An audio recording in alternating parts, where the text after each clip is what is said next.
Ladies and gentlemen, drivers, gig workers, and everyone in between, welcome to This Week in Rideshare podcast. I'm your host, Jared Hoffa. It is Friday, December 1st, and this week, a tragedy at Amazon. Drivers have options, and a shopper almost loses her life. Legal Rideshare breaks it down.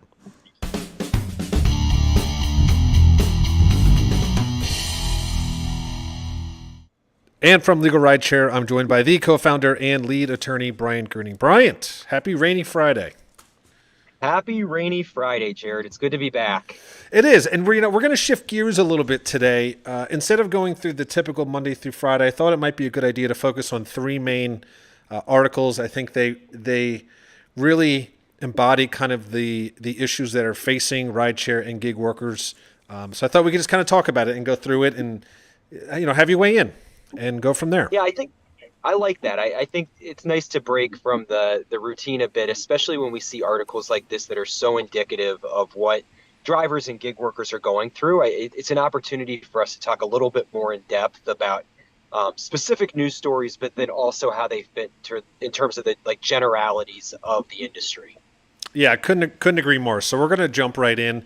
Now, this did happen, I think, at the end of last weekend or beginning of this week, and it's a really sad story, and it's a highlight of a major issue. So, an Amazon worker was killed in an Amazon facility, and the Washington Post did report on this. The thing that's crazy about the story is they said after an 11-week investigation, and this happened in Indiana, Indiana safety officials found that Amazon failed to ensure a workplace, quote, free from recognized hazards that were causing or likely to cause death. So, Amazon worker died, and what was Amazon's penalty? A whopping $7,000. That's it. So this article, it's just kind of devastating that this is the cost of, of a human life. I don't know, Brian, if you want to weigh in on what you think is going on over there. Well, we've seen Amazon injuries, and we've seen Amazon work conditions talked about a lot over the past few years. This is actually an area that we've been diving into ourselves, trying to help workers in Amazon factories, warehouses, drivers, flex drivers. There's so many ways in which the workers at an Amazon facility can be hurt that we want to see these stories highlighted. First of all, we're glad that the Washington Post is bringing this to everyone's attention, but we also want the government to understand that it needs to step in and demand better conditions. Like, this $7,000 fine is ridiculous given the number of hazards that existed. And we've got laws in place like OSHA to set the standards for safe workplaces. And, it seems like there's not enough bite. The teeth are just not sharp enough to make Amazon fearful that if it doesn't comply with those laws and those standards, that there's really going to be repercussions. Yeah, I mean, they say that's the maximum fine, and I think you just nailed it on the head there, where it's, then Amazon can say, well, that we're following the law, that's what it says. It's a $7,000 fine. But I mean, it's really heartbreaking. I mean, someone died in their facility. It's not the first time that we've heard articles stating how dangerous it is to work in those factories, that they're often so overworked that that's what, it's just inevitable to be injured. Something has to change, and often in these situations, I think it has to be firms like yours that step up and say, "Look, we're going to start holding the company accountable." I don't know what else they can do. Well, what's interesting about the Amazon factory and warehouse worker is that they are entitled to more benefits than, say, an Uber or Lyft driver. So most of these people who work in factories are considered employees, and they are entitled to workers' compensation. So there is, I don't want to call it a silver lining, but there is more money that's going to be available to this family than in other situations that would be similar to this. Our firm really steps in for those workers' compensation and civil personal injury claims where, we can try to create a sense of accountability by forcing the companies to come into court, defend their actions, and show a jury and show a workers' compensation arbitration panel that this is preventable, that Amazon knew the rules, and that despite knowing the rules, they did nothing to try to prevent the injury, or they did the bare minimum. And really, the bare minimum is not good enough. It kind of reminds me of the sweatshops back in like the 30s and Mhm. the food industry, where people were just like losing limbs and dying, in these terrible ways because the companies just didn't care. And we now have more safeguards in place. We now have more accountability, but companies like Amazon, they're almost too big to fail. So they need to be reminded that the rules do apply to them and that the bare minimum is not good enough. Like, if you know that something is dangerous, if you know that there's a hazard, protect your worker. Keep these people alive, safe. Like, they're the ones that are making your billions and billions of dollars for you. So keep them keep them safe. Yeah, the good news is I have noticed that there is starting to be resistance, and I'm seeing that there was some walkouts on Cyber Monday. It seems to be really the only way to get the message across: disrupt the operations or just leave the job. Of course, just like with those sweatshops, the problem with these gig jobs is that you say it's hazardous. I'm going to leave. Well, someone takes your place, and so there's also kind of a, I don't know, I guess a zero sum, or it just kind of, it's not a good way to go, because eventually it just keeps trickling down to the worst scenario. And yeah, protecting your workers, I think it makes sense. But again, I think sometimes these people, these companies do have to realize that there are financial repercussions to things that they do that's not good for workers. It's the only way I can see it Money, changing. yeah, money talks, and that's the bottom line. These companies became multi-billion-dollar corporations by prioritizing money. So we need to start taking away their money when they don't act in conformance with our rules, our laws, and frankly, just our morality. Like, as a community, we need to stand up and demand better. Right. And this actually segues into the second topic we have, and this is a positive thing. And I think honestly, this might be those who are listening that are in driver or gig worker advocacy groups, this may be the answer to your issues. Now, this is in Minneapolis, and basically the drivers in Minneapolis have a message for Uber: if you leave, we got options. And this came from the Sahan Journal, and they reported that, quote, in a press conference Tuesday, Eid, the president of the Minnesota Uber/Lyft Drivers Association, more commonly known as MULDA, said that his group has been talking to two other transportation network companies, also known as rideshare companies, about entering the Twin Cities market in the event that Uber and Lyft leave. He said over 1,000 drivers are ready to go. So the same day that Uber and Lyft pull out, we have people to cover, so we don't have any problems. So basically what they're saying is they're starting to not only call Uber and Lyft's bluff if Uber says, hey, we can't afford paying you well, so we're leaving. They're saying leave. We got your competitors who want to slide in this market. Brilliant. I think it's the way to go. I totally agree. I get so frustrated when Uber and Lyft go to these state and local governments and say, you can't do what you want to do to protect workers because we will pick up and leave and you guys will be left with no options. The truth of the matter is there are plenty of options out there, and there are plenty of competitors who are more than happy to fill that space. It's just right now that we've got two players that are so dominant that these smaller companies don't really stand a chance. You clear out the competition of Uber and Lyft, and you're going to see a lot of companies fill the space, do a great job, and get a real opportunity. I actually think this is Uber and Lyft's worst nightmare. It's that they basically shoot themselves in the foot and create an opening for competition to show that there's better out there, better for drivers, better for passengers, better for communities. Like, there's a lot of creative companies out there that would love the opportunity. Yeah, and it makes a lot of sense. I think this is why this is such a smart move, because we've seen multiple times, we've talked about it in the past, especially with Minneapolis, that they get so close to getting these driver protections, worker protections, and pay raises, and then at the last 11th hour, the governor, the mayor, some politician steps in and vetoes and kills it. And the only thing I can think that's happening is that Uber and Lyft are basically saying to that politician, look, we provide a lot of, here's the data, we provide a lot of jobs for your city and your state. And so we pull out, you're going to look like you don't like, your people making money. And I think it scares them into keeping them, okay, fine, well, we're not going to give in to the drivers. But this way, saying, okay, look, we have a backup plan. If you don't want to support them, it's a market economy, so we can, boom, we'll just get another competitor in that, like you said, Bryant, maybe they would have had a tough time with Uber and Lyft in the market, but with an opening, there's businesses to fulfill it. And so no one loses anything. Actually, it's a win. Yeah, we saw this in Austin when Uber and Lyft were counter to Austin's background checks and enhanced security measures years ago. They did leave.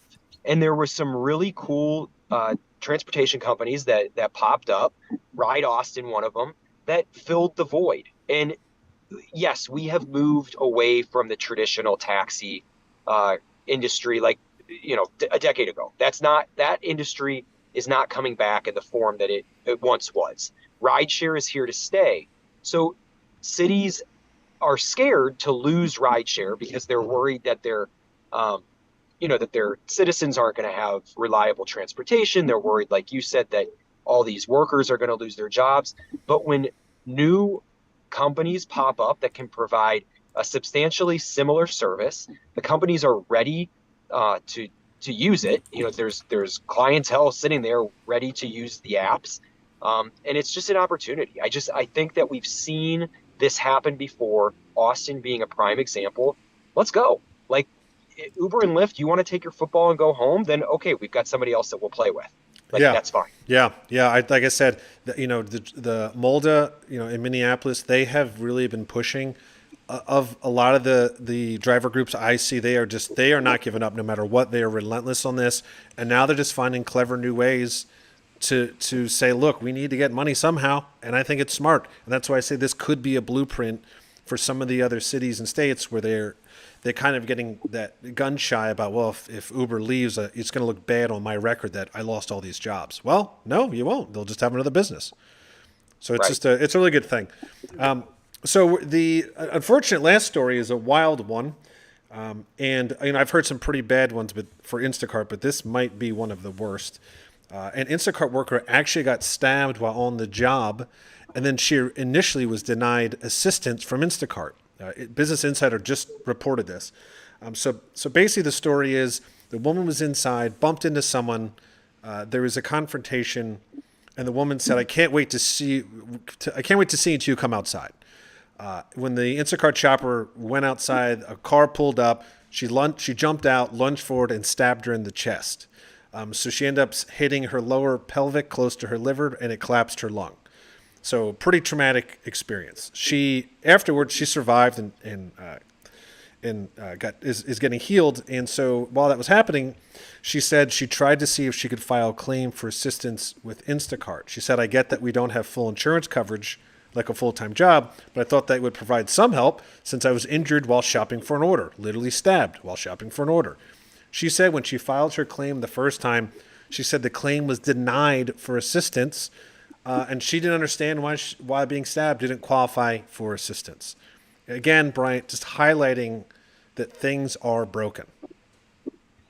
Things are very, very broken. It's devastating. So you're reading the facts of this case to me, and I'm thinking, I know the answer to this before we get to the end. I know Instacart's not going to do anything because by law, by the structure of their business model, they don't have to. When they are classifying everyone as independent contractors, there's no workers' compensation, there's no short-term disability, long-term disability, unemployment. All that stuff is reserved for full-time employees in the traditional sense.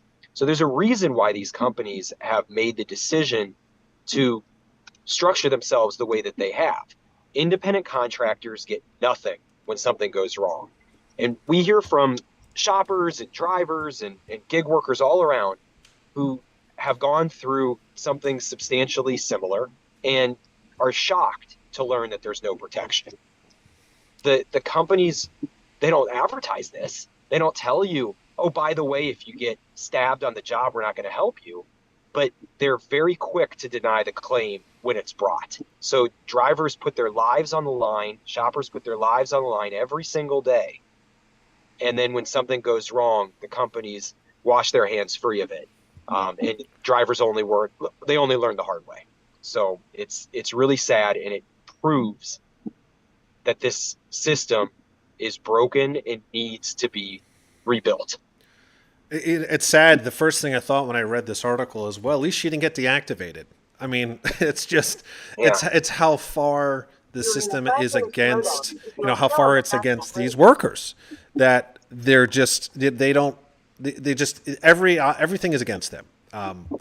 And you know what? It actually reminds me of some of the calls that we handle here. So a recent call I just took from a driver, and is that, they didn't, they got into an accident, they got injured, and they just settled with Uber, said, hey, we'll give you this money.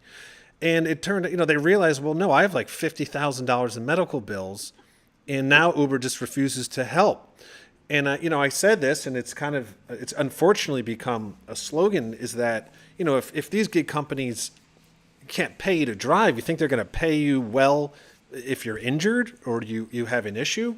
They can't even pay you to do what you're supposed to do. So it's just, it's like you said, the system's broken, and it's just so sad to hear these stories. And again, I think the solution is you got to hit them in the pocketbooks, because that's the only thing that seems, it's either putting in laws into place, which they fight tooth and nail and usually win. You got that, or you find a way to hit them financially. I mean, that's it. That's your choices. Right. And the way that the system is currently structured, it's really difficult to hold these companies financially responsible for injuries like this Instacart worker is dealing with. So, like a third party that's not associated at all with the app causes an injury to the shopper while she's at the store. Instacart is going to say, we didn't have anything to do with this. This is not, it wasn't our customer. It wasn't somebody that we paired you with. This is some random person who caused your injury. And the way the laws are written, Instacart's got an argument that's tough to counter. Now, if we had an employment structure where the worker was an employee of Instacart, that worker would be protected by workers' compensation. So it wouldn't matter that there was an unrelated person who committed this violent crime. That Instacart shopper was operating within the scope of their employment, doing what they were supposed to do at work, and they were injured. There would be coverage. But Instacart is saving hundreds of millions of dollars by not providing that workers' compensation coverage or occupational hazard policy or something similar to its workers, again, because it's structured as an independent contractor relationship. Right. And, obviously they're going to make sure that stays that way. That's obviously their focus, less responsibility, less having to deal with any of this. So, and we know that. And it's tough. Like you said, that's why it's tough to hold them accountable. These are some of the topics I wanted to cover this week. Obviously there's a ton that happens throughout the week, but these were some pretty big ones. But before we sign off, Brian, I'll definitely give you the floor. Let everyone know what Legal Rideshare is, what we do, how we help, and then we'll head off into a very cold and rainy weekend. Yeah, so just as always, we like to remind everybody that Legal Rideshare is a personal injury law firm that's focused on you. We are focused on protecting gig workers who are injured on the job, whether it's a car accident, a slip and fall, a dog bite, you name it. You can contact us, and we are able to help get your medical bills paid for, your wage loss recovered, any pain and suffering, any other damage that you sustain as a result of that injury. We're going to help get you compensated. So please reach out to us quickly after an accident so that we can help set the foundation for your case and put you in the best position to have the strongest claim possible, which means the most money for you at the end of the day. Yes, I'll second that. Drivers, please, and gig workers, call us first, not after you settle with a lawyer you hate. I deal with this call all the time. We want to help you out. Call us immediately, no matter what it is. I think that's the key here, as Brian had put it. But thank you, Brian. As I like to say, that is the end of This Week in Rideshare. See you next week.